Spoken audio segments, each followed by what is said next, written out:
오늘은 이렇게 인사하겠습니다. 한 사람을 세웁시다. 이렇게 인사하도록 하겠습니다. 옆 사람 보고 한 사람을 세웁시다. 이렇게 인사하겠습니다. 한 사람을 세웁시다. 한 사람을 세웁시다. 이게 원래 다음 주에 걸려야 되는 건데요. 우리 형제들이 마음이 급해가지고 한 주를 빨리 땡겼습니다. 금년도 표어는 한 사람을 세웁시다라고 하는 겁니다. 그래서 다음 주에 저희가 공동회의 때 발표를 하고 이제 하는 예상이었지만 이 마음이 급해가지고 이해해 주시면 좋을 것 같습니다. 한 사람을 세우는 게 더 중요하다고 생각이 됩니다. 오늘은 이제 방언, 예언, 공동체라고 하는 제목으로 말씀을 나누려고 하는데요. 계속해서 포스트 코로나를 준비하면서 공동체에 대해서 생각을 해보려고 합니다. 지난번 설교에서는 건강한 공동체를 세우기 위해서 필요한 것이 무엇일까에 대해 생각을 해봤습니다. 공동체에서 굉장히 중요한 것, 매우 중요한 것은 다른 것이 아니라 소통과 바른 목적이라고 얘기했습니다. 공동체 하면 우리는 몸을 생각하면서 이해를 합니다. 그래서 성경에서 교회를 예수 그리스도의 몸된 교회라고 표현을 하고 있잖아요. 그래서 우리는 교회를 이해할 때 또는 공동체를 이해할 때 몸을 생각한다는 거죠. 그래서 어떤 사람은 팔의 역할을, 어떤 사람은 다리의 역할을, 어떤 사람은 코의 역할을, 어떤 사람은 눈의 역할을, 어떤 사람은 귀의 역할을 이렇게 그 역할을 나누어서 얘기를 한다는 겁니다. 그래서 그 역할들이 하나의 통합이 되어서 그 몸을 온전케 한다라고 하는 생각을 갖고 있습니다. 근데 그 공동체는 기능적 통합이 더 중요한 것이 아니라 사실은 마음에 합하는 것이 더 중요합니다. 우리가 신앙을 갖고 있지만 신앙에서 가장 중요한 것은 하나님과 나의 마음이 합하는 거고요. 또 내가 공동체에 있을 때는 나와 다른 사람의 마음이 합하는 것이죠. 그래서 이 합한다라고 하는 것은 기능적 통합을 얘기하는 것이 아니라 바로 그 마음과 연계돼 서로 이해하고 서로 받아들일 수 있는 것이 중요하다는 거죠. 그래서 그 기능과 소통이라고 하는 것을 두 개를 볼 때 기능, 소통이 없이 기능적 통합을 추구하게 되면 일이라든가 또는 세상의 조직과 별 차이가 없게 되는 거고요. 그리고 또 기능이라고 하는 것도 온전케 되지 않습니다. 하지만 소통이 잘 바탕이 되어서 소통하는 가운데 기능적 통합이 일어날 때 그것은 굉장히 그 강한 힘을 발휘하게 된다는 거죠. 그래서 기능도 중요하지만 그 기능을 연합하게 하는 소통이라고 하는 것이 더 중요하다라고 얘기를 했습니다. 소통뿐만 중요한 것이 아니라 또 공동체에서 중요한 것은 바른 목적이라고 했습니다. 바로 우리가 바른 방향성을 계속 가져갈 때에 바로 우리가 그것을 공동체가 지속 가능합니다. 그 잘못된 목표를 세운 그 공동체는 오래가지 않는다라는 거죠. 바벨탑을 쌓는 공동체 굉장히 파워풀하죠. 언어가 하나고 모든 마음을 합하여서 그 하나가 된 공동체를 이룹니다. 근데 그들은 오래가지 못했습니다. 다른 이유가 아니라 그들이 세운 목표는 하나님을 대항하는 거였고 하나님을 넘어서는 거였기 때문에 그렇다는 겁니다. 그러기에 바로 바른 목적을 갖게 되지 않는다라면 그것은 오래가지 않는다라는 거죠. 이것은 교회뿐만 아니라 세상도 마찬가지입니다. 하나님께서 원하시는, 하나님께서 옳다라고 얘기하시는 것들을 따라가지 않는 그런 조직들은 오래가지 않는 것을 우리가 세상에서도 발견할 수 있습니다. 기업만 보더라도 바로 바른 게 운영되지 않고 또 돈이나 이익만 계속해서 추구하는 그런 기업들은 오히려 오래 지속되지 못하는 모습들을 우리는 발견할 수 있다는 겁니다. 그러기에 공동체가 오래 지속되기 위해서는 소통과 함께 바른 목적을 가지고 있어야 된다고 얘기를 했습니다. 오늘도 이제 공동체에 대해서 생각을 해보려고 하는데요. 특히 건강한 공동체가 어떤 것을 해야 될지를 좀 생각해 보려고 합니다. 한번 우리가 이 공동체를 생각하기 전에 한번 우리 스스로를 좀 생각해 봤으면 좋겠습니다. 교회 공동체와 세상의 공동체를 한번 비교해 보면서 생각해 보면 좋겠는데요. 교회 공동체, 세상의 공동체. 어느 공동체가 소통을 잘할까요? 어느 공동체가 소통을 더 잘할 수 있을까요? 어떤 걸까요? 교회 공동체. 많은 분들이 교회 공동체가 세상의 공동체보다 소통도 잘 되고 마음의 연합도 잘 될 거라고 생각을 합니다. 왜냐하면 많은 분들이 교회가 대부분 세상의 조직들보다 공동체보다 한 방향으로 움직이는 것을 보기 때문에 그렇습니다. 그런데 실상은 우리가 좀 자세히 보게 되면요, 교회 공동체가 세상의 공동체보다 소통하는 것이 더 쉽지가 않습니다. 우리가 한 방향으로 움직인다라고 하는 것은 소통의 결과라고 보기는 딱 말할 수 없습니다. 왜냐하면 한 방향성으로 움직이는 것은 소통의 결과일 수 있지만 사실은 지배력의 표현이기도 합니다. 그러니까 어느 공동체가 한쪽 방향으로 일사불란하게 움직입니까? 소통이 잘 돼서 움직이는 공동체는 사실 소통하는 데 시간이 걸립니다. 근데 지배력이 강한 공동체는요, 그 빠르게 한 방향성으로 옮겨갈 수 있다는 거죠. 그걸 생각하시면 됩니다. 정통교회 그리고 이단교회 비교했을 때 어느 교회가 일사불란하게 잘 움직입니까?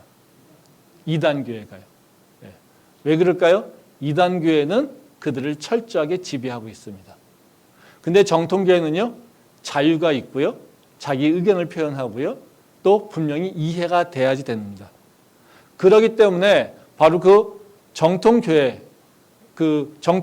이단교회를 비교했을 때 이단교회가 훨씬 더 일사불란하게 빠르게 움직인다는 거죠. 그것은 소통의 문제가 아니라 바로 지배력의 문제라는 거죠. 교회도 일사불란하게 움직일 때가 있었습니다. 언제입니까? 정치하고 연합됐을 때입니다. 그러니까 정치화 세력화됐을 때 일사불란하게 움직이지, 교회가 자유롭고 교회가 진리를 추구할 때는 오히려 교회는 분쟁을 하게 되는 경우가 더 많다는 겁니다. 그래서 교회가 우리가 생각하기에는 한 마음을 이루기가 되게 쉽고 잘하는 것 같지만 사실은 이 한 마음을 이루는 것이 교회가 훨씬 더 어렵습니다. 그것은 교회라고 하는 그 공동체의 특성이 가지고 있는 바로 그 기초가 다르기 때문에 그런데요. 이 교회는 뭔가 힘이라든가 권력에 의해서 움직이는 것이 아니라 믿음에 의해서 움직입니다. 특히 하나님과 개인 간의 믿음에 기초한 상태에서 움직이게 됩니다. 믿음의 공동체라고 하는 것은요, 어찌 보면 가장 중요한 가치는 하나님과 나 개인 간의 관계에 의해서 결정된다는 거죠. 그래서 교회에서 가장 중요하게 여기는 게 뭡니까? 나와 하나님의 관계예요. 이게 1번입니다. 이게 틀린 건 아닙니다. 그게 특성이라는 거죠. 그리고 그 다음이 바로 이웃하고의 관계죠. 근데 우리가 이웃하고의 관계는 왜 서로 사랑합니까? 하나님과의 관계가 있기 때문에 그렇다는 거예요. 근데 세상의 공동체는요, 이웃과의 관계에서 서로 이익이라든가 힘의 관계로서 연결돼 있어요. 근데 교회는 그런 이익도 없고요, 뭔가 베네핏도 없고요. 그렇기 때문에 바로 오로지 하나님과 나의 관계, 그 관계 속에서 세상 사람들 또 주변의 공동체 사람들을 바라봅니다. 그래서 오히려 교회는 수평적으로 연합된다는 것이 그렇게 쉽지 않다라는 거예요. 그리고 오히려 교회는 이 수평적인 연합을 이루어가는데 더 많은 어려움과 그리고 그거로 인해서 많은 분쟁과 분리가 일어나는 것을 경험할 수가 있습니다. 그래서 교회를 보게 되면 우리가 주변에서도 보면 어떻습니까? 교회가 싸우는 교회 많죠. 그리고 분쟁이 일어났을 때 해결하지 못하는 경우가 많습니다. 그건 왜 그래요? 다 하나님과 나하고 관계성만 얘기하고 있기 때문에 그래요. 그리고 그것을 진리라고 주장하고 있기 때문에 그렇다는 겁니다.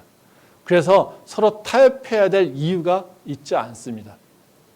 그냥 서로 같이 함께하지 않아도 자신이 필요한 하나님과의 관계를 유지할 수 있다고 믿고 있기 때문에 그렇다는 거예요. 그래서 교회는 겉으로 보기에는요, 연합하고 한 마음을 이루기가 되게 쉬운 것 같지만 사실은 매우 어려운 게 바로 교회 공동체의 특성이라는 거죠. 오늘 읽은 말씀 고린도전서의 말씀입니다. 이 고린도전서가 쓰여진 것은 여러분 다 아시다시피 교회의 분쟁 때문에 어려움을 겪고 있기 때문에 그렇습니다. 그래서 고린도전서에서는 바로 교회가 겪게 되는 분쟁과 다툼 이런 것들이 왜 일어나는지를 잘 보여주고 있습니다. 근데 이 고린도 교회의 모습을 보게 되면요, 참 재밌는 게 있습니다. 이 고린도 교회가 서로 싸우고 다투고 막 분파가 다 나눠져 있습니다. 근데 이 고린도 교회가 믿음이 연약해서 이런 일이 일어났을까요? 아닙니다. 고린도 교회는요, 믿음이 연약하지 않았습니다. 성령의 역사도 많이 일어났습니다. 영적인 활동도 많이 일어났습니다. 어찌 보면 우리가 얘기하는 영성, 성령의 역사 이런 것들 굉장히 활발하게 일어났던 교회가 바로 고린도 교회입니다. 그런데 고린도 교회는 매일같이 다퉜다는 거죠. 말씀 한번 보도록 하겠습니다. 고린도전서 1장 4절부터 7절 말씀입니다. 그리스도 예수 안에서 너희에게 주신 하나님의 은혜로 말미암아 내가 너희를 위하여 항상 하나님께 감사하노니 이는 너희가 그 안에서 모든 일 곧 모든 언변과 모든 지식의 풍족함으로 그리스도의 증거가 너희 중에 견고하게 되어 너희가 모든 은사에 부족함이 없이 우리 주 예수 그리스도의 나타나심을 기다림이라. 1장 10절 말씀도 같이 읽도록 하겠습니다. 형제들아 내가 우리 주 예수 그리스도의 이름으로 너희를 권하노니 모두가 같은 말을 하고 너희 가운데 분쟁이 없이 같은 마음과 같은 뜻으로 온전히 합하라. 이 말씀은 고린도 교회의 모습을 잘 보여주고 있습니다. 이 사도 바울은 고린도 교회에 모든 언변과 지식이 풍부하고 은사가 부족함이 없다라고, 그래서 너희 하나님께 감사한다라고 얘기를 하고 있어요. 근데 10절 말씀에 보면 하는 얘기가 교회 안에 분쟁이 있다. 그래서 너희가 마음과 뜻을 합하라고 권면하고 있다는 거죠. 그래서 4절부터 7절까지 말씀에서 보면 고린도 교회가 가지고 있는 그 자산들이 나옵니다. 즉 영적인 큰 축복을 누리고 있다라고 하는 것, 하나님의 은혜와 성령의 역사하심을 지금 경험하고 있다라고 하는 것이 4절부터 7절에 나옵니다. 근데 그 교회가 갖고 있는 문제는 뭐냐면요, 바로 분쟁으로 서로 싸우고 다투고 있다라고 하는 것을 얘기하고 있다는 거죠. 한번 생각해 보십시오. 우리가 생각하기에 교회가 영적인 체험을 많이 하고 믿음이 좋아요. 그러면 어때야 됩니까? 다툼과 분쟁과 싸움이 있어야 될까요? 우리가 기대하는 건요, 영적 체험이 많고 은혜가 많은 교회는요, 이렇게 다 화합되고 다 한마음 되고 연합되는 걸로 생각이 돼요. 근데 고린도 교회는 그런 모습이 아니라 오히려 다투고 싸우고 했었다라는 거죠. 성령의 역사하심이 안 일어나서 다툼이나 분쟁이 일어나는 게 아니고, 하나님을 그들이 알지 못해서 하나님의 말씀을 깨닫지 않으려고 해서 그들이 싸우고 분파를 이루고 하는 것이 아니라는 거예요. 오히려 체험이나 영적인 그 활동들, 복음을 알고 있다라고 하는 그 지식들이 고린도 교회에서는 분쟁의 시작이, 그 씨앗이 됐었다는 거죠. 그래서 오늘은 우리가 영적인 성숙함이라고 하는 것, 이것을 공동체적 관점에서 좀 살펴보려고 합니다. 믿음이 좋고 성령 체험을 하고 그리고 복음에 대한 지식도 많아지는 상태, 이것들을 우리는 그러면 다 영적인 성숙함이 있다라고 생각이 되는데요. 근데 실상은 영적 성숙함과 성령의 체험, 영적 체험과는 서로 관계성이 없을 수 있다는 거예요. 그래서 공동체적 관점에서 바로 영적 성숙함이 어떤 것인가에 대해서 좀 생각을 해보려고 합니다. 오늘 읽은 말씀, 그 고린도전서 14장 말씀은 사도 바울이 이제 은사 중에 방언과 예언에 대해서 얘기를 하고 있습니다. 이 말씀은 되게 유명한 말씀인데요, 오해되는 경우가 참 많습니다. 왜냐하면 사도 바울이 여기서 얘기하거든요. 방언보다 예언을 사모하라고. 그래서 방언이 무시되고 예언이 중요시 여기되는 그래서 방언을 주장하지 않고 방언을 인정하지 않으려고 하는 많은 그 사람들이 선택해서 얘기하는 게 바로 이 말씀입니다. 우리가 방언과 은사를 예언을 좀 이해할 필요가 있는데요. 방언은 기도하는 거죠. 예. 그러니까 방언은 다른 것이 아니라 외국어적 방언입니다. 그러니까 우리가 기도할 때 내 모국어 모든 사람들이 이해할 수 있는 것이 아니라 우리가 이해하지 못하는 외국어로 우리가 기도를 하게 된다라는 거죠. 그러니까 그것이 성령께서 내 입을 주장하여 주셔서 바로 내가 얘기하는 것이 아니라 나도 모르는 언어로 얘기를 하게 되는 것. 그거는 뭐예요? 사람이 아니라 성령께서 하시는 거죠. 그러니까 그걸 성령의 역사로 우리가 이해를 하게 된다는 거예요. 그게 방언이죠. 근데 예언은 뭡니까? 예언하게 되면 우리는 많은 경우에 predict, 미래의 것을 얘기하는 걸로 생각이 됩니다. 근데 성경에서 나오는 예언은 그렇지 않습니다. 성경에서 나오는 예언이라고 하는 것은 예측인을 얘기하는 것이 아니라 바로 성경에서 나오는 예언은 바로 하나님의 뜻을 드러내는 거예요. 하나님의 그 말씀을 계시하는 것을 얘기하고 있는 거예요. 그래서 예언에는 바로 미래 것에 대해서도 얘기를 하고 있지만 사실은 하나님의 말씀을 대언하는 것 이렇게 생각하시면 됩니다. 그래서 우리가 생각하기에 예언하면 가장 그냥 쉽게 얘기하면 이 설교의 그 포맷을 생각하시면 됩니다. 뭐 제가 이 말씀에서 제가 하나님께 계시받아서 한 건 아니지만 저도 기도하면서 하나님께 간구하면서 말씀을 연구하고 그래서 이 설교문을 작성하고 여러분한테 말씀을 드리는 거잖아요. 그때 우리는 그것을 바로 하나님 말씀에 근거해서 하나님의 뜻이 무엇일까를 생각하는 거잖아요. 그렇죠? 이것이 대표적으로 예언이라고 그냥 한 형태로 생각하시면 된다는 거죠. 그래서 근데 이 두 개 다 방언도 그렇고 예언도 그렇고 성령의 계시 가운데 성령이 역사하신 가운데 우리가 행할 수 있는 거라는 것이죠. 그리고 이걸 통해서 바로 우리는 하나님이 바로 우리와 함께 있다는 것도 하나님께서 어떤 것을 원하시는 건지 알 수 있다는 겁니다. 근데 이 방언도 그렇고 은사도 그렇고 다 은사입니다. 선물입니다. 그래서 다 중요해요. 근데 이 말씀에서 보게 되면요. 바로 방언이 아니라 예언을 사모하라고 하는 말씀 때문에 오해를 많이 만들어낸다는 거예요. 그래서 방언은 하지 말아야 될 것, 예언만 해야 될 것 이렇게 생각하는 경우가 많다라는 거예요. 또 그것까지는 아니어도 방언은 중요하지 않아 예언이 중요해. 또 방언은 좀 아래의 것 그리고 예언은 좀 높은 것 이렇게 생각하는 경우가 참 많다는 겁니다. 근데 이것도 바른 생각은 아닙니다. 한번 말씀 한번 보겠습니다. 고린도전서 14장 1절 말씀입니다. 사랑을 추구하며 신령한 것들을 사모하되 특별히 예언을 하려고 하라.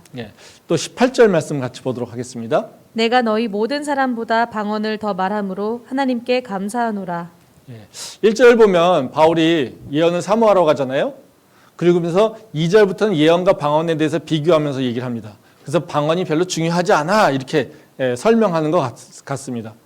근데요, 바울 자신은 이 18절 말씀에 보면요, 방언을 경시하지 않았습니다. 거기 뭐라고 합니까? 내가 너희 모든 사람보다 방언을 더 말함으로 하나님께 감사한다. 내가 방언을 잘할 수 있어서 어떻게 해요? 하나님께 감사한다라고 얘기합니다. 방언이 중요하지 않다라면 사도 바울이 이렇게 얘기하는 것은 옳지 않죠. 별로 중요하지도 않고 쓸모도 있는 게 아닌데 내가 그걸 잘할 수 있어서 나는 참 감사해. 이거는 서로 맞지 않는 얘기잖아요. 그렇죠? 근데 우리는 그래서 이거 가지고 오해를 많이 한다라는 거죠. 실제로 방언과 은사는 모두 성령의 선물입니다. 근데 우리가 만약에 방언은 좋지 않은 거고 예언은 좋은 거야 얘기한다면 우리는 어떤 생각일까요? 하나님께 받은 선물이 이것은 좋은 거, 이건 나쁜 거 구분하는 것과 똑같아요. 그렇죠? 어떤 사람에게는 방언의 은사를 줬어, 어떤 사람이 예언의 은사를 줬어. 그러면 방언은 안 좋은 거고 예언의 은사는 좋은 거예요. 그러면 어떻게 될까요? 방언의 은사 받은 사람은 사랑을 덜 받는 사람이고 예언의 은사를 받은 사람은 사랑을 많이 받는 사람으로 해석할 수밖에 없는 거죠. 하나님이 그러실까요? 어떤 사람은 더 좋아하고 어떤 사람은 덜 사랑하고 어떤 사람은 귀히 여겨서 예언의 은사를 주고 어떤 사람은 귀히 여기지 않아서 하찮은 방언을 주고 이런 분일까요? 예, 그렇지 않다라는 거예요. 예. 사도 바울도 지금 예언을 사모하라고 얘기하지만 자신은 어떻게 해요? 내가 방언을 잘하는 것을 나는 하나님께 감사해 이렇게 얘기하고 있다는 거예요. 그럼 이게 뭔 말이냐는 거죠. 그렇죠? 예. 그럼 왜 그러는 거야 도대체? 예? 이게 무슨 얘기야? 예, 그렇죠. 한쪽에서는 이 방언보다 예언 사모하라고 하고 한쪽에서는 소중하다고 얘기하고 이게 뭔 말이냐는 거죠. 이걸 겉으로 보게 되면 바로 아까 얘기했듯이 방언 중요하지 않아 이거예요. 근데 여기서 사도 바울이 갖고 있는 얘기하고자 하는 것은요. 방언, 예언 이 은사를 얘기하고 있는 것이 아니라요. 공동체에서 우리가 어떻게 해야 될지 공동체에서 믿음이 있다고 하는 자, 성령이 충만하다고 하는 자, 영성이 뛰어나다고 생각하는 자들이 어떻게 행동해야 되는지에 대해서 얘기를 하고 있는 겁니다. 말씀 보겠는데요. 고린도전서 12장 12절 말씀입니다. 몸은 하나인데 많은 지체가 있고 몸의 지체가 많으나 한 몸임과 같이 그리스도도 그러하니라. 예, 14장 39절에서 40절 말씀을 읽도록 하겠습니다. 그런즉 내 형제들아 예언하기를 사모하며 방언 말하기를 금하지 말라. 모든 것을 품위 있게 하고 질서 있게 하라. 이 고린도전서 12장부터는 몸과 지체에 대한 얘기를 하고 있습니다. 거기에도 은사가 나오지만요. 몸은 공동체를 말하고 있고요. 지체는 공동체 내에서의 그 역할을 하는 바로 구성원들을 얘기하고 있는 거죠. 그리고 14장 마지막에서는 얘기하는 게 뭐냐면요. 사도 바울이 중요하게 얘기하는 건 질서 있게 행하라 이렇게 얘기를 하고 있어요.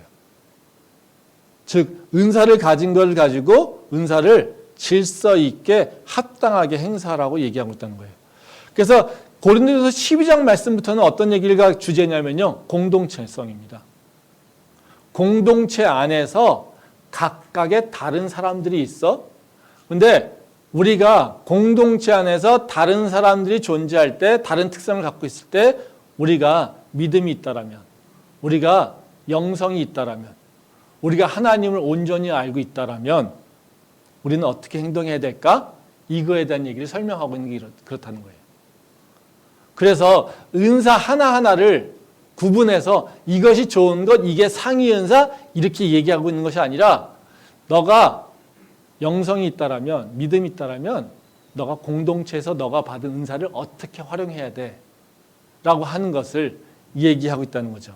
그래서 이 말씀은 은사를 초점을 맞춰서 이해하는 것이 아니라 공동체적 관점에서 공동체성을 어떻게 교회가 만들어갈 것인가 이것에 대해서 설명하는 것으로 이해를 해야 된다는 겁니다. 그래서 오늘 말씀 가지고 저는 바로 내가 지금 믿음이 있다라면 내가 그리고 하나님을 온전히 신뢰하고 영적 성숙함이 있다라면 나는 어떻게 행동해야 되는가 이 부분에 대해서 오늘 말씀을 가지고 간단하게 생각을 좀 해보도록 하겠습니다.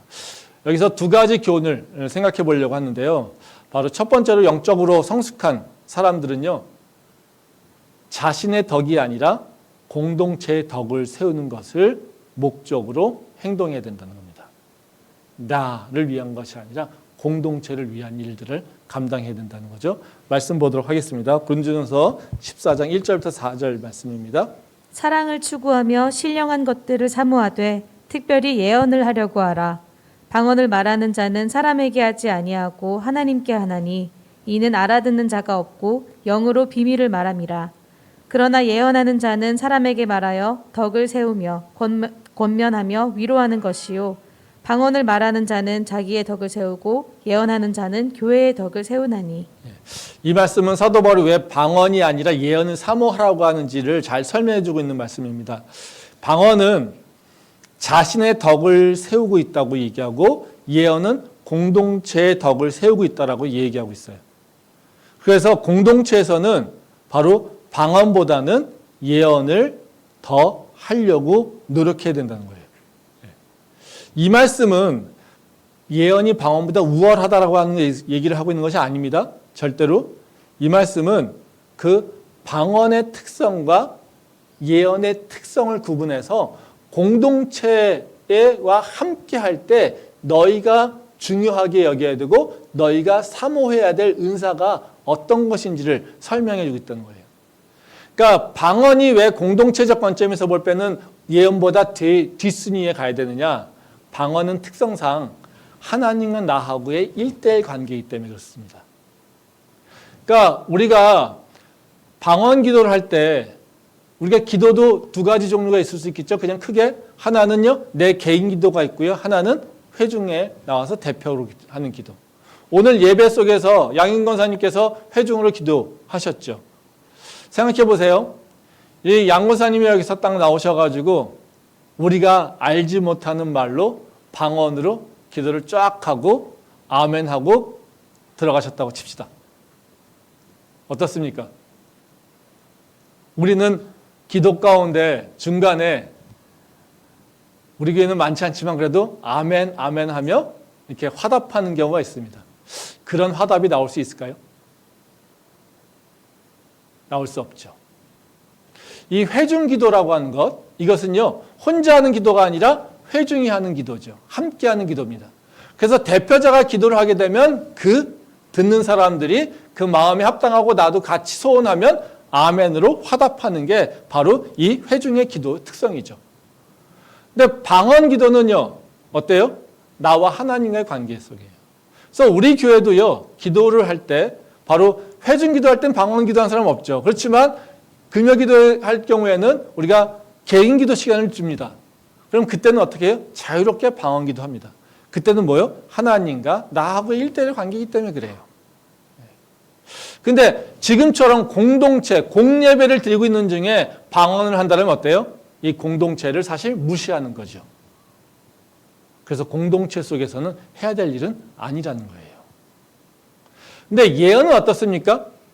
예언은 하나님의 뜻을 알게 된 거고 그 알게 된 것을 내가 선포하는 거예요.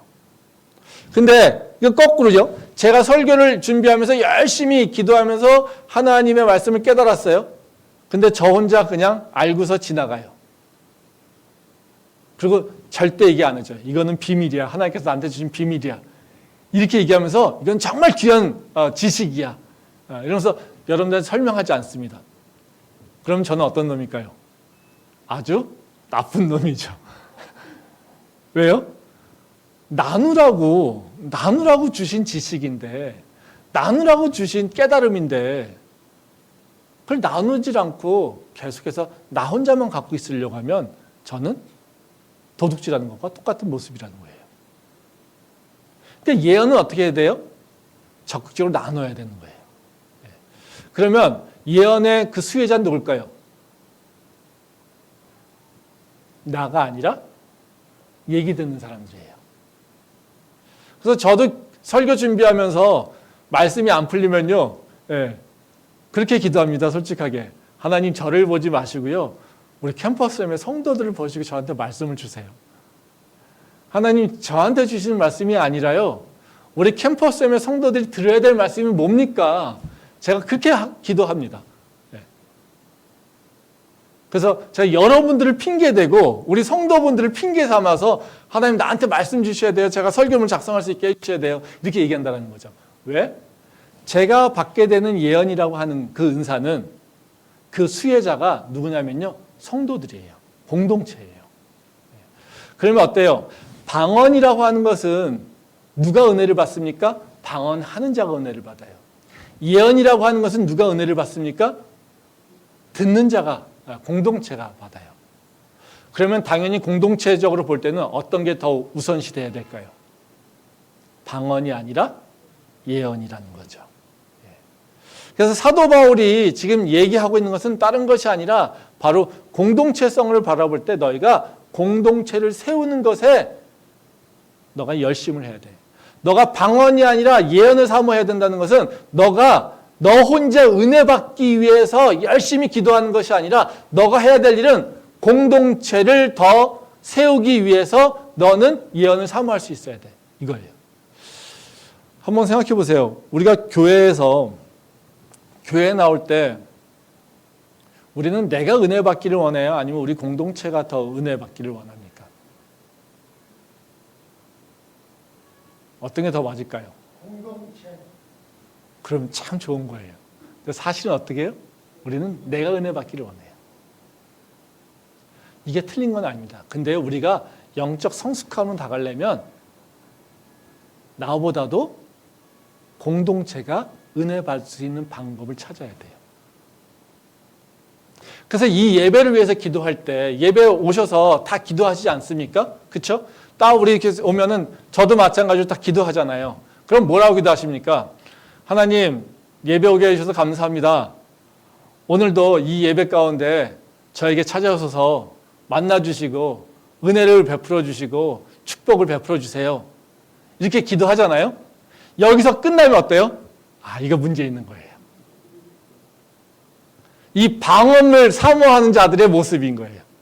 근데 거기서 끝나지 않고 하나님, 오늘 예배 가운데 우리 공동체에 은혜를 베풀어 주세요. 아, 우리 세런 중에 누가 있는데요. 아, 그 친구가 오늘 올 텐데요. 오늘 말씀 가운데, 찬양 가운데 그 자에게 은혜를 베풀어 주세요. 하나님, 누가 어떤 어려움이 있는데요. 오늘 이 예배 가운데 그가 하나님의 은혜를 체험할 수 있게 해주세요. 아픈 자가 낫게 해주세요. 이 예배 가운데 이렇게 처음에 기도하는 자. 이건 뭐예요? 공동체적 관점에서 예배를 드리고 있는 거예요. 지금 사도 바울이 얘기하고 있는 것은 바로 방언보다 예언을 사모하라는 얘기는 너의 기도가 나 은혜 받게 해주세요를 넘어서 우리 공동체가 은혜 받게 해주세요라고 하는 기도를 하라고 하는 것과 동일하다라는 거예요. 이게 바로 방언과 예언을 구별하는 그 이그제플로 설명하고 있다는 겁니다. 믿음이 좋은 사람이 가져야 될 얘기, 내가 스스로 영성이 좀 있어 라고 해야 될 사람들이 하는 것은 나의 영달이 아니라 바로 공동체의 그 더 나은 성장을 위해서 관심을 가져야 되는 것이 바로 마땅한 일이라는 것을 얘기하고 있어요. 말씀 한번 더 보겠는데요. 빌립보서 2장 6절부터 8절 말씀입니다. 그는 근본 하나님의 본체시나 하나님과 동등됨을 취할 것으로 여기지 아니하시고 오히려 자기를 비워 종의 형체를 가시사 사람들과 같이 되셨고 사람의 모양으로 나타나사 자기를 낮추시고 죽기까지 복종하셨으니 곧 십자가에 죽으심이라. 이 말씀은 이제 공동체적 관점에서 예수님이 어떻게 행동하셨는지를 설명하고 있는 겁니다. 그러니까 사도 바울이 왜 바로 그 공동체적 관점에서 먼저 너의 신앙을 다루라고 얘기하는 이유를 잘 보여주고 있어요. 예수님은 성부 하나님과 성령 하나님과 연합되어 있습니다. 그래서 우리는 성부와 성자와 성령이 하나라고 얘기를 하고 있죠. 근데 이 성부와 성자와 성령은 우리가 한 몸을 이루고 있습니다. 근데 각각이 따르는 위를 갖고 있어요. 근데 이 세 위가 하나로 통합되는 것은 교회가 각 지체가 한 몸을 이루는 것과 동일해요. 그래서 교회 공동체의 연합은 성부와 성자와 성령이 연합하는 것과 동일한 모양, 동일한 방법으로 연합해야 되는 게 맞아요. 지금 이 빌립보서의 말씀은 바로 성부 하나님과 성자 예수님이 어떻게 연합되어 있는지를 설명하고 있어요. 그 중에 성자 예수님께서 하나님과 연합하는 그 행동적 특성을 설명해 주고 있는 게 바로 지금 우리가 읽은 말씀이에요. 여기 보면 뭐라고 합니까? 그는 근본 하나님의 본체시나 이렇게입니다. 즉 성부와 성자 누가 위고 누가 아래입니까? 없어요. 성부와 성자 동등해요. 그분은 한 몸이에요. 그렇죠? 근데 그러면 성자 예수님이 이 땅에 내려서 낮은 자로 올 이유가 있습니까? 성부 하나님은 위에 있는데 그 누군가가 내려와서 고통을 당하면서 죽을 이유가 있습니까? 없어요. 근데요, 성부와 성자 이 두 분이 서로 성부께서 내가 세상을 사랑하지, 내가 캠년의 누구를 사랑하지, 이 캠년 공동체를 사랑하지, 이 자들을 위해서 내가 뭔가를 해야지 되는데 그 마음을 품고 계세요.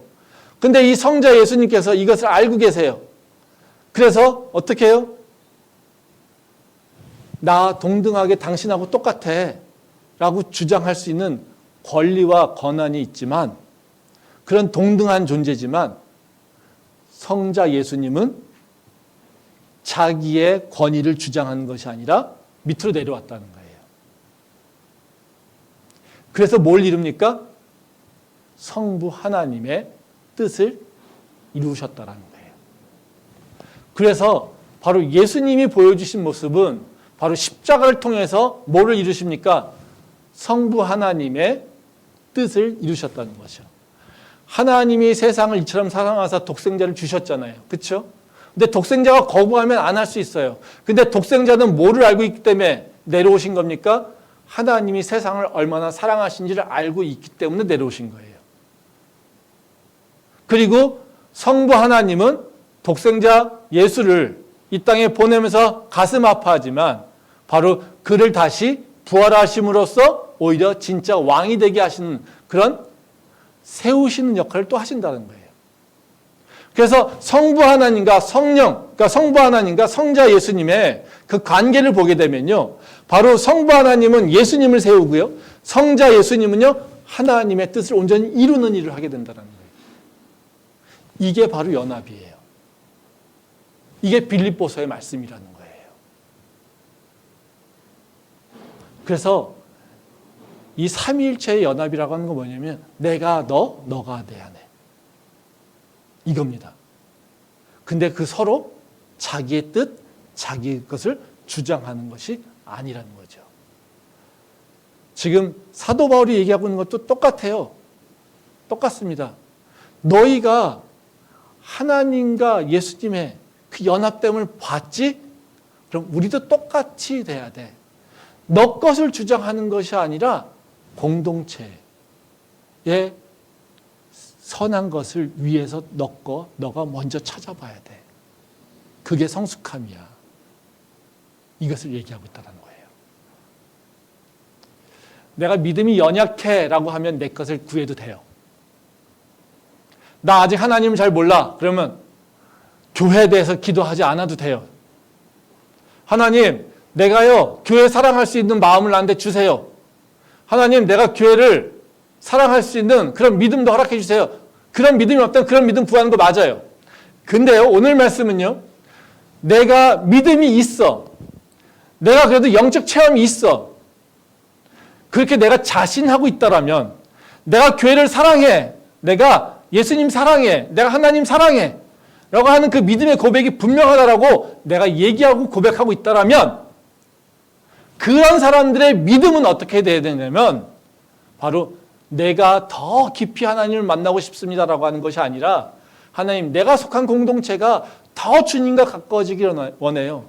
내가 속한 공동체에 이 자가 더 하나님과 가까워지기를 원해요.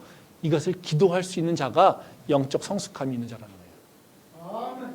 이 기도할 마음이 없다라면 하나님한테 그렇게 기도해야 돼요. 하나님, 나는 아직까지요 어려요. 그러니까 성숙할 수 있도록 도와주세요. 이 기도를 해야 된다는 거예요. 그게 바로 오늘 이 사도 바울이 하고 있는 얘기라는 거죠. 저는 우리 교회가 바로 이런 영적 성숙함에 도달할 수 있기를 원합니다. 나의 것이 아니라 바로 하나님을 위해, 그리고 하나님이 세운 공동체를 위해 뭔가를 우선적으로 사모할 수 있는 마음, 그 마음이 우리 안에 있기를 소망합니다. 두 번째로는요, 영적 성숙함을 갖는 자는 뭐냐면요, 복음을 드러내려고 하는 것에 목표를 두고 있어야 된다는 거예요. 그게 영적 성숙한 자가 찾고 있는 것이라는 거죠. 말씀을 한번 보도록 하겠는데요. 고린도전서 14장 22절부터 25절 말씀입니다. 그러므로 방언은 믿는 자들을 위하지 아니하고 믿지 아니하는 자들을 위하는 표적이나, 예언은 믿지 아니하는 자들을 위하지 않고 믿는 자들을 위함이니라. 그러므로 온 교회가 함께 모여 다 방언으로 말하면 알지 못하는 자들이나 믿지 아니하는 자들이 들어와서 너희를 미쳤다 하지 아니하겠느냐. 그러나 다 예언을 하면 믿지 아니하는 자들이나 알지 못하는 자들이 들어와서 모든 사람에게 책망을 들으며 모든 사람에게 판단을 받고 그 마음에 숨은 일들이 드러나게 되므로 엎드려 하나님께 경배하며 하나님이 참으로 너희 가운데 계신다 전파하리라. 예. 이 말씀은 이제 사도 바울이 방언보다 예언을 사모해야 되는 두 번째 이유를 얘기하고 있어요. 방언은 믿지 않는 자들에게는 표적이 되는데 그들의 변화를 일으킬 수는 없다라는 겁니다. 그러니까 하지만 예언의 말씀은요, 하나님의 말씀을 선포하는 것으로 믿는 자나 믿지 않는 자들이 들었을 때 그들을 변화시킬 수 있는 능력이 있다는 거예요. 그러니까 방언도 성령의 역사입니다. 근데요, 이 방언은 믿지 않는 자들을 변화시킬 수 있는 능력이 없다는 거예요. 그래서 모든 사람들이 우리 교회에서 다 방언 기도하고 있다면 어때요? 믿지 않는 믿음이 연약한 사람이 왔을 때 어때요? 이공동실을 보면 어떻게 볼까요? 이상하게 본다라는 거죠. 실제로 그렇습니다. 저희 교회에도 뭐 수련회 한 지가 이 코로나 때문에 꽤 오래됐지만, 그 초신자, 저희 교회 이제 지금도 다니시는 초신자 분들이 마음을 열어서 그 수련회 같이 참여를 했는데 기도를 했습니다. 교회 예배 때. 그랬더니 우리 청년들이 막 방언으로 기도합니다. 근데 그 모습 보고서 이 새로 이제 믿음을 가진 교회에 마음을 열고 오신 이분 어떤 마음이 들었을까요? 네, 뛰쳐나갔습니다. 뛰쳐나갔습니다. 왜요? 이해 안 되는 거죠. 미치광이 집단인 거죠. 지금 얘기하고 있는 게 바로 그 얘기예요. 믿지 않는 자들이 교회에 왔는데 모든 자들이 방언하고 있어봐. 그래, 얘들이 뭔가 이상해. 근데 그게 그들을 변화시켜? 아니요. 그들은 너희들을 미쳤다고 얘기할 거야. 그렇게 얘기한다는 거예요. 즉, 방언은 우리한테 유익이 됩니다. 근데요, 믿지 않는 자들을 변화시킬 수는 없다는 거예요. 왜? 나만 알아들으니까. 나만 표적으로 삼고 있으니까. 이거예요. 근데 예언은요, 그렇지 않고 믿는 자들도 믿지 않는 자들도 네가 예언을 할 때 그들을 변화시킬 수 있는 능력이 있어라는 거예요. 교회가 해야 될 일은 뭐겠습니까? 예수 그리스도의 복음을 전하는 거죠. 예수 그리스도의 복음을 증언하는 거죠. 한 영혼을 구원하는 거죠. 그것이 바로 우리가 해야 될 일이죠.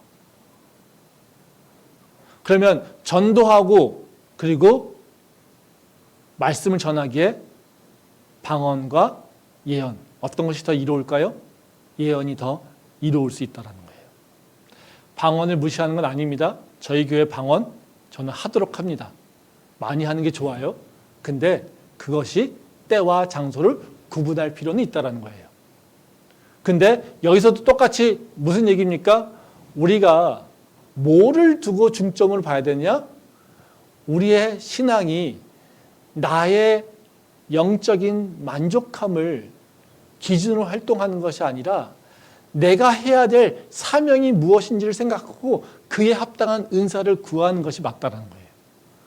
우리의 사명이 예수 그리스도의 복음을 전하며 믿음, 영혼을 구원하는 것이라면 우리가 어떤 은사를 구해야 될까요? 내가 복음을 전할 수 있는 은사, 내가 하나님을 증거할 수 있는 은사를 구하는 것이, 그리고 그것을 향해 나가는 것이 맞다라고 하는 것을 얘기하고 있다는 거예요. 영적으로 성숙한 사람은 바로 나의 삶 속에서 내가 하는 영적 활동을 통해서 바로 예수 그리스도의 복음을 전하고 그의 뜻을 드러내려고 하는 것에 있다는 것입니다. 말씀 한번 더 보겠는데요. 사도행전 7장 54절부터 56절 말씀입니다.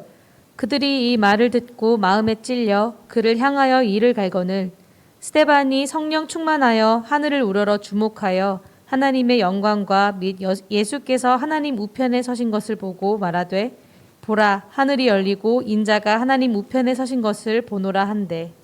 우리가 하나님의 말씀을 알아야지 되죠. 그리고 전할 수 있어야 됩니다. 그 이그젬플이 바로 이 말씀입니다. 이건 스데반 집사가 복음을 전하는 모습을 얘기하고 있어요. 이 사도행전 7장에 보면요, 스데반 집사의 설교 내용이 납니다. 이 아브라함 때부터 시작해서요, 유대인의 역사에 대한 얘기를 하고 있어요. 그리고 유대인들이 범죄한 사실에 대해서 쫙 얘기하면서 회개를 촉구하고 있어요. 이 설교를 스데반이 즉 예언을 한 겁니다. 그랬더니 이걸 들은 유대인들이 반응이 지금 이 말씀이에요. 54절부터 56절까지 말씀이에요. 이들이 마음이 찔려서 스데반을 향해서 이를 갈았다고 얘기하고 있어요.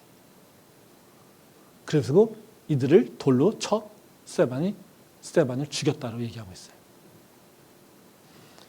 스데반을 죽인 이유가 뭡니까?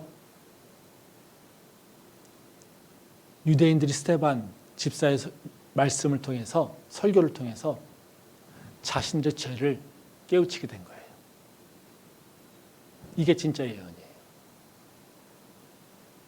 그리고 그로 인해서 그들의 그 분노와 그 감정을 조절하지 못하고 스데반 집사를 죽인 거예요.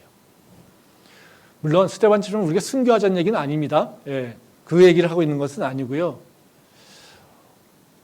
이 유대인들이 왜 스데반 집사를 죽였겠습니까? 자기 잘못을 느끼기 때문에 그래요.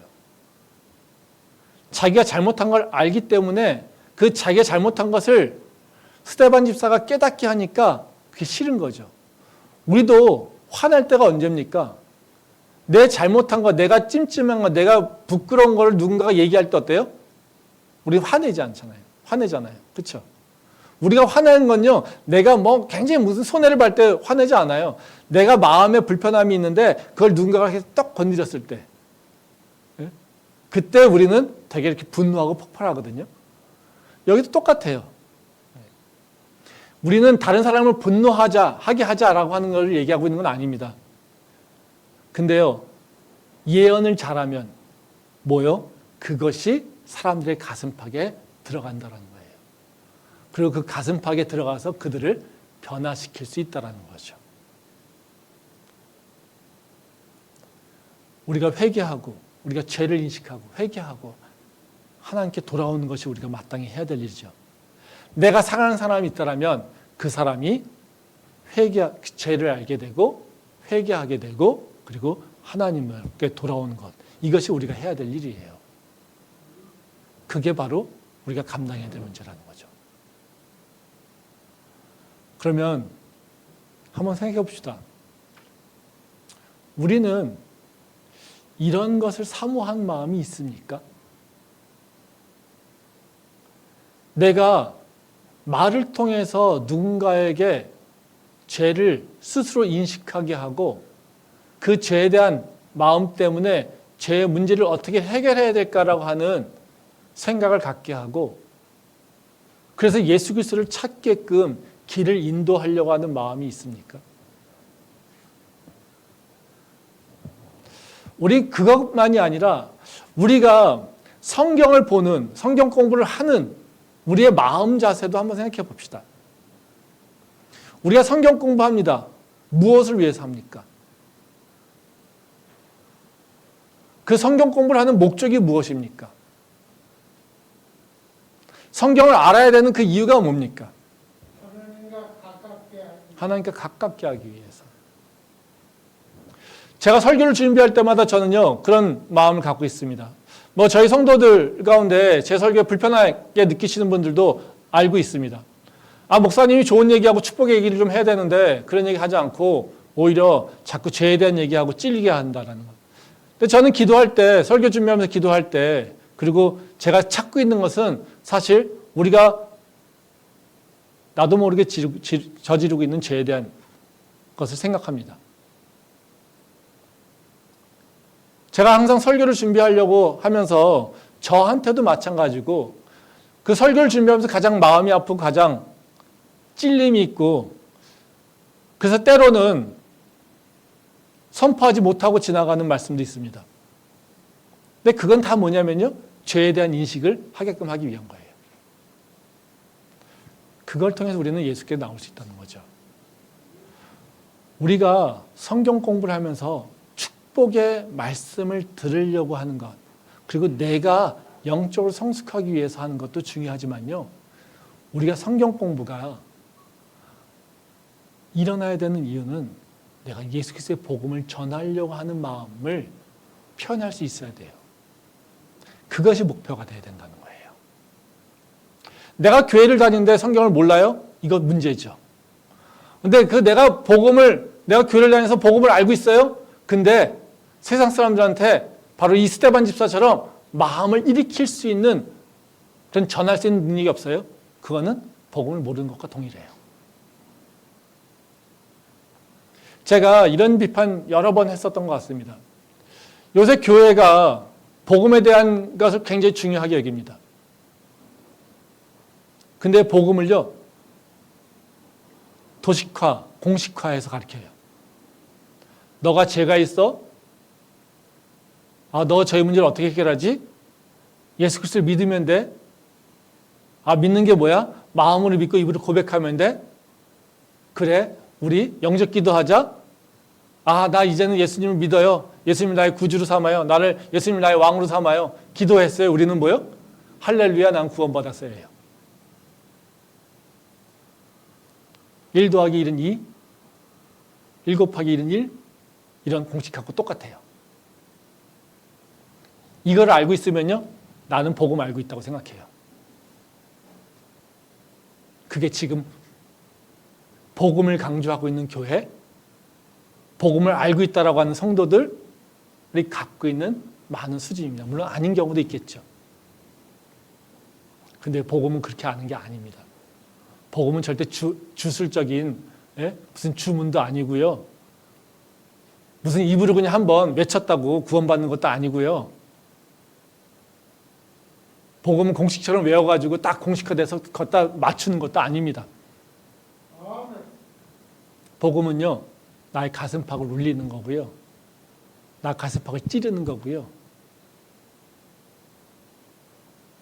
내 이 아픈 가슴, 죄 때문에 아픈 가슴을 어떻게 해결할 수 있을까라고 하는 고민을 만들어내는 거고요. 그리고 그 고민에 따라서 예수 그리스도를 찾게 되면서 기쁨을 누리게 되는 겁니다. 예수 그리스도를 만나는데, 교회를 다니는데 왜 기쁨이 없을까요? 죄에 대한 무거움을 느끼지 못할 때 예수를 만나도 기쁨이 없습니다. 죄에 대한 그 무서움을 내가 깨닫지 못할 때 우리는 구원의 기쁨을 느낄 수가 없어요. 예수를 왜 관심이 없을까요? 죄에 대한 인식이 없기 때문에 관심이 없어요. 내가 죄인이라고 하는 생각이 없기 때문에 예수가 필요가 없어요. 내가 연약한 자고 힘없는 자라고 라는 인식이 없으면 우리는 예수님을 만날 이유가 없어요.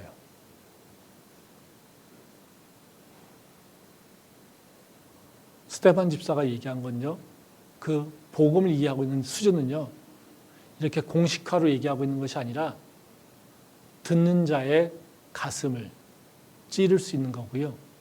그 찌른 거로 끝나는 것이 아니라 해답을 제시해서 예수께로 인도하는 것이 바로 복음이라는 거죠. 우리가 성경 공부를 합니다. 어느 수준까지요?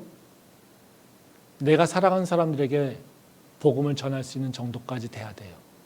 그것이 공식화해서 ABCD로 가르치는 것이 아니라 바로 그들의 가슴을 울릴 수 있는 마음을, 그리고 그들의 마음을 오히려 마음의 짐을 해결할 수 있는 십자가의 그 구원의 기쁨을 나눌 수 있는 데까지 우리가 성장해야 된다는 거예요.